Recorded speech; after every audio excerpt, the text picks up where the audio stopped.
ಎನ್ನುವ ಒಂದು ಸಣ್ಣ ಕಿರುನಾಟಕ ಈಗ ನಿಮ್ಮ ಮುಂದೆ. ನಮ್ಮ ಶಾಲೆಯ 9ನೇ ತರಗತಿ ಮಕ್ಕಳು ಪ್ರದರ್ಶಿಸುತ್ತಾರೆ. ನೋಡಿ, ಸಾಧ್ಯವಾದರೆ ಬದಲಾವಣೆ ನಿಮ್ಮ ಮತ್ತು ನಮ್ಮಿಂದ.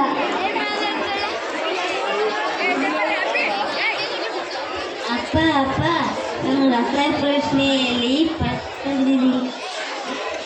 ಶಬ್ಬಾಸ್ ಮಗಳೇ, ನನ್ನ ಮಗಳು ಬಂಗಾರ.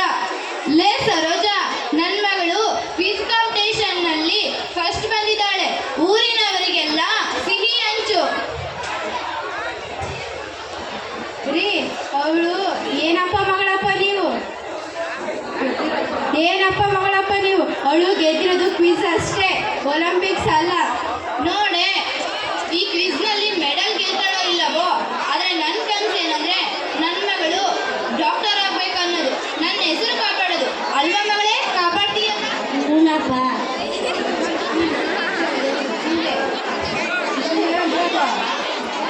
ಅಲ್ಲಿ ಸ್ವೀಟ್ ಬಾಕ್ಸ್ ಇದೆ, ಸ್ವೀಟ್ ಬಾಕ್ಸ್ ಕೊಡು, ಸ್ವೀಟ್ ಹಂಚ್ತೀವಿ.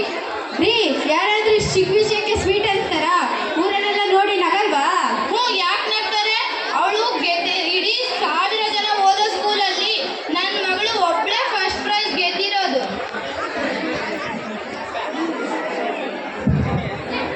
ಕೆಲವು ವರ್ಷಗಳ ನಂತರ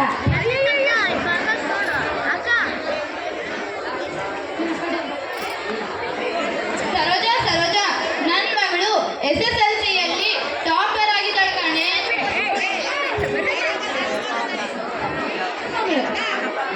ದೃಷ್ಟಿ ತೆಗಿ.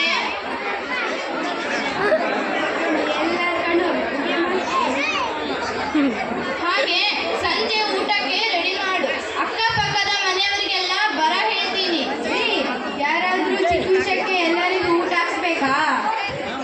ನೋಡೆ, ನನ್ನ ಮಗಳ ವಿಷಯದಲ್ಲಿ ಯಾವುದು ಸಣ್ಣ ವಿಷಯವಲ್ಲ. ಅರೆ, ಗುರು ಬಂದ ನೋಡು. ಏ ಬಾರ ಗುರು, ನನ್ನ ಮಗಳು SSLCಯಲ್ಲಿ ಟಾಪರ್ ಆಗಿದ್ದಾಳೆ ಕಣ್ಣು. ಸೂಪರ್ ಕಣೋ ಪುಟ್ಟಿ, ಕಂಗ್ರ್ಯಾಚುಲೇಷನ್. ಮುಂದೆ ಏನು ಓದಬೇಕಂದ್ಕೊಂಡಿದ್ದೀಯಾ ಪುಟ್ಟಿ? ಮುಂದೆ ಏನು ಅವಳು ಇನ್ನೂ ಚಿಕ್ಕ ಹುಡುಗಿ, ಏನೂ ಗೊತ್ತಾಗುವುದಿಲ್ಲ. ನಾವು ಹೇಳಿದ ಹಾಗೆ ಓದಿ ಡಾಕ್ಟರ್ ಆಗುತ್ತಾಳೆ ಅಷ್ಟೇ. ಅಲ್ಲ ಕಣೋ, ಅವಳಿಗೆ ಓದಕ್ಕೆ ಅಂತ ಆಸೆ ಕೇಳೋದಿಲ್ವಾ? ನೋಡ್ ಗುರು, ಬಂದ್ಯಾ, ಊಟ ಮಾಡ್ದ್ಯಾ ಅಂತ ಹೋಗ್ತಾ ಇರ್ಬೇಕು ಅಷ್ಟೇ. ನನ್ನ ಮಗಳನ್ನ ಏನು ಓದಿಸ್ಬೇಕಂತ ನನಗೆ ಗೊತ್ತು. ಹಾಗಂತ ಕಂಡೋರು ಬಂದು ನನಗೆ ಅಡ್ವೈಸ್ ಮಾಡೋ ಅವಶ್ಯಕತೆ ಇಲ್ಲ. ನೀನು ಹೋಗಬಹುದು. ಅಲ್ಲ ಕಣೋ, ಅವಳಿಗೆ ಓದಕ್ಕೆ ಅಂತ ಕೇಳೋದಿಲ್ವಾ? ಇವಾಗ ಗೊತ್ತಾಗಲ್ಲ ಕಣೋ, ಮುಂದೆ ಒಂದಲ್ಲ ಒಂದಿನ ಖಂಡಿತ ಗೊತ್ತಾಗುತ್ತೆ. ಮಗಳೇ, ನೀನು ಏನು ಓದಬೇಕು ಅನ್ಕೊಂಡಿದ್ದೀಯಾ?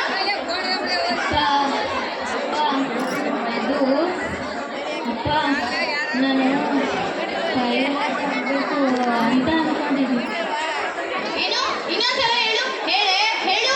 ಅದೇ ಅಪ್ಪ, ಡಾಕ್ಟರ್ ಆಗ್ತೀನಿ ಅಂತಂದೆ.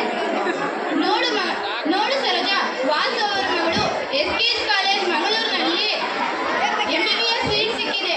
ಒಳ್ಳೆ ಮಾರ್ಕ್ಸ್ ತಗೊಂಡು MBBS ಸೀಟ್ ಸಿಕ್ಕಿದೆ. ನಮ್ಮ ರಾಧಿಕಾಳನ್ನು ಕೂಡ ಅಲ್ಲೇ ಸೇರಿಸಿ ಬಿಡೋಣ. ಹೂರಿ, ಅವಳನ್ನು ಕೂಡ ಅಲ್ಲೇ ಸೇರಿಸಿ ಬಿಡೋಣ. ಚೆನ್ನಾಗಿ ಟೀಚ್ ಮಾಡ್ತಾರಂತೆ. ಬೇಡ ಅಪ್ಪ, ನಾನು ಇಲ್ಲೇ ಕಾಲೇಜ್ನಲ್ಲಿ ಓದ್ತೀನಿ. ನಾನು ಮಂಗಳೂರು ಹಾಸ್ಟೆಲ್ಗೆ ಹೋಗೋದಿಲ್ಲ. ಅಪ್ಪ ಬೇಡ ಅಪ್ಪ. ನೋಡು ಮಗಳೇ, ಮುಂದಿನ ವಾರ ಮಂಗಳೂರಿಗೆ ಹೋಗ್ತಾ ಇದೀಯ ಅಷ್ಟೇ. ಬೇಡ ಅಪ್ಪ.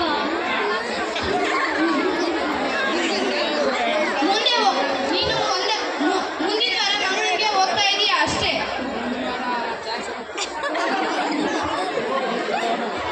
ಕೆಲವು ತಿಂಗಳುಗಳ ನಂತರ ಸರೋಜಾ, ನನ್ನ ಮಗಳ ರಿಸಲ್ಟ್ ಅಲ್ವಾ?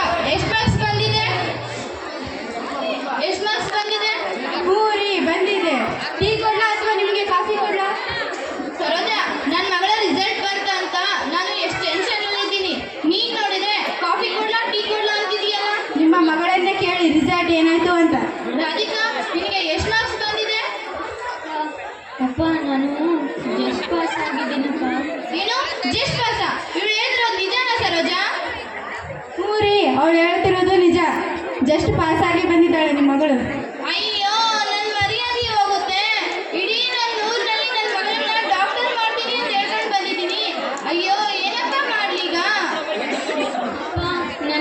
ಡಾಕ್ಟರ್ ಅದಕ್ಕೆ ಇಷ್ಟ ಇಲ್ಲಪ್ಪ. ನನಗೆ ಪೈಲಟ್ ಆಗಬೇಕು ಅನ್ನೋದೇ ಇಷ್ಟ. ಅದೇ ನನ್ನ ಕನಸು. ಏನು ಪೈಲಟ್? ಆ ಡ್ರೈವರ್ ಕೆಲಸ ಮಾಡಕ್ಕೆ ಇಷ್ಟಪಡ್ತೀಯಾ? ನೋಡ್ತೀಯಾ ಸರೋಜಾ, ಇವಳಿಗೆ ಪೈಲಟ್ ಡಾಕ್ಟರ್ ಓದಕ್ಕೆ ಇಷ್ಟ ಇಲ್ಲಂತೆ, ಪೈಲಟ್ ಆಗೋಕ್ಕೆ ಇಷ್ಟ ಅಂತೆ.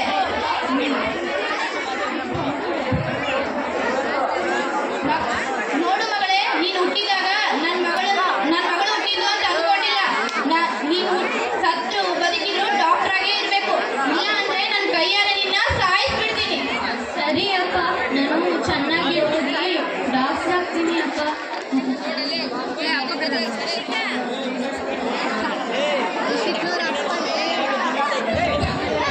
ಕೆಲವು ದಿನಗಳ ನಂತರ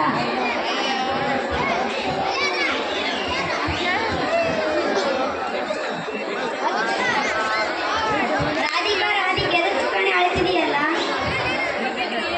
PUCನಲ್ಲಿ ಕಡಿಮೆ ಎಂಟ್ರೆನ್ಸ್ ಇದಕ್ಕೆ ಯಾರಾದರೂ ಅಳುತ್ತಾರಾ? ಮತ್ತೆ ಎಕ್ಸಾಮ್ ಬರೆದು ಪಾಸ್ ಮಾಡಿದ್ರೆ ಆಯ್ತು ಅಷ್ಟೇ. ಮನೇಲಿರೋ ಸಪೋರ್ಟು ಇಲ್ಲ ಕಣೆ. ಈ ವಿಷಯ ಏನಾದರೂ ನಮ್ಮ ಮನೆಯವ್ರಿಗೆ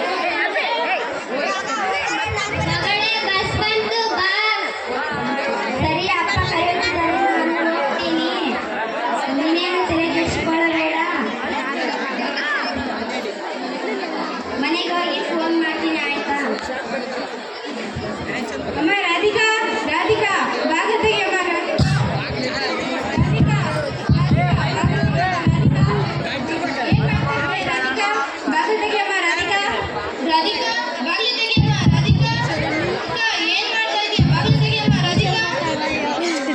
ಅಯ್ಯೋ, ಅಪ್ಪ ಅಮ್ಮ ಕರೀತಿದಾರಲ್ವಾ, ಅವ್ರಿಗೇನಾದ್ರೂ ವಿಷಯ ಗೊತ್ತಾದ್ರೆ ಇವಾಗ ನಾನು ಏನು ಮಾಡಲಿ?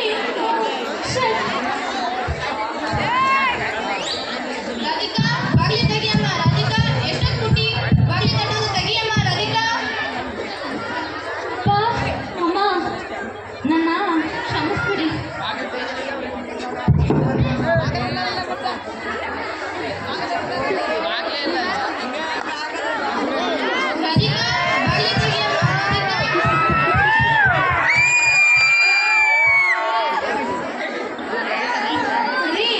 ಯಾಕೋ ತುಂಬಾ ಭಯ ಆಗ್ತಾ ಇದ್ದೀರಿ. ಅವಳೇನಾದ್ರೂ ಹೆಚ್ಚು ಕಮ್ಮಿ ಮಾಡ್ಕೊಂಡ್ಬಿಟ್ರೆ? ರಾಧಿಕಾ, ಬಾಗಿಲು ತೆಗಿಯಮ್ಮ. ರಾಧಿಕಾ, ಬಾಗಿಲು ತೆಗಿಯಮ್ಮ. ರಾಧಿಕಾ, ಅಯ್ಯೋ ರಾಧಿಕಾ, ಎಂತ ಕೆಲಸ ಮಾಡ್ಕೊಂಡ್ಬಿಟ್ಟೆ ಅಮ್ಮ. ರಾಧಿಕಾ, ಎದ್ದೇಳು. ರಾಧಿಕಾ, ಎದ್ದೇಳಮ್ಮ. ಎದ್ದೇಳಮ್ಮ, ಒಂದೇ ಸತಿ ಮಾತಾಡಮ್ಮ. ರಾಧಿಕಾ, ನನ್ನ ಕ್ಷಮಿಸ್ಬಿಡಮ್ಮ, ನಂದೇ ತಪ್ಪು. ಅಯ್ಯೋ ದೇವ್ರೆ, ಏನಪ್ಪ ಮಾಡ್ಲೀಗ? ಎದ್ದೇಳಮ್ಮ ರಾಧಿಕಾ. ರಾಧಿಕಾ, ಎದ್ದೇಳಮ್ಮ. ರಾಧಿಕಾ,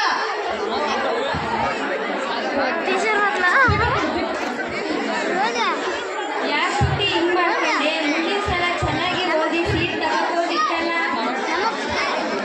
ರಾಧಿಕಾ, ಎದ್ದೇಳಮ್ಮ. ರಾಧಿಕಾ,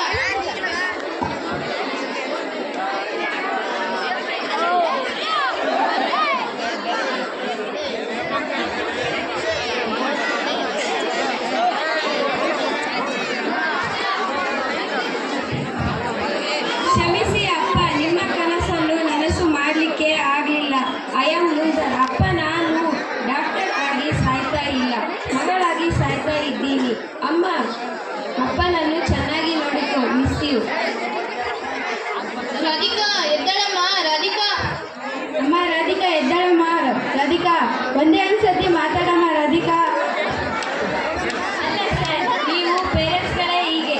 ನೀವು ಮಾಡೋದಕ್ಕೆ ಆಗದೇ ಇರೋದನ್ನು ಮಕ್ಕಳ ಮೇಲೆ ಒತ್ತಡ ಹಾಕ್ತೀರಾ, ಅವರ ಕನಸುಗಳನ್ನು ಕೊಲ್ಲುತ್ತೀರಾ, ಅವರ ಭವಿಷ್ಯಗಳನ್ನು ನೀವು ಡಿಸೈಡ್ ಮಾಡ್ತೀರಾ.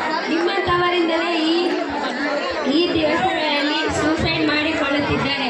ಹಾಗೆ ಆ ಮಕ್ಕಳು ಚೆನ್ನಾಗಿ ಓದಕ್ಕೆ ಆಗೋದಕ್ಕೆ ಅವರು ಸೂಸೈಡ್ ಮಾಡಿಕೊಳ್ಳುತ್ತಿದ್ದಾರೆ. ಆ ಮಕ್ಕಳನ್ನು ನೀವು ಓದಲು ಬಿಡುತ್ತಿಲ್ಲ. ಹಾಗೆ ಆ ಮಕ್ಕಳು ಸೂಸೈಡ್ ಮಾಡಿಕೊಳ್ಳುತ್ತಿದ್ದಾರೆ. Miss you.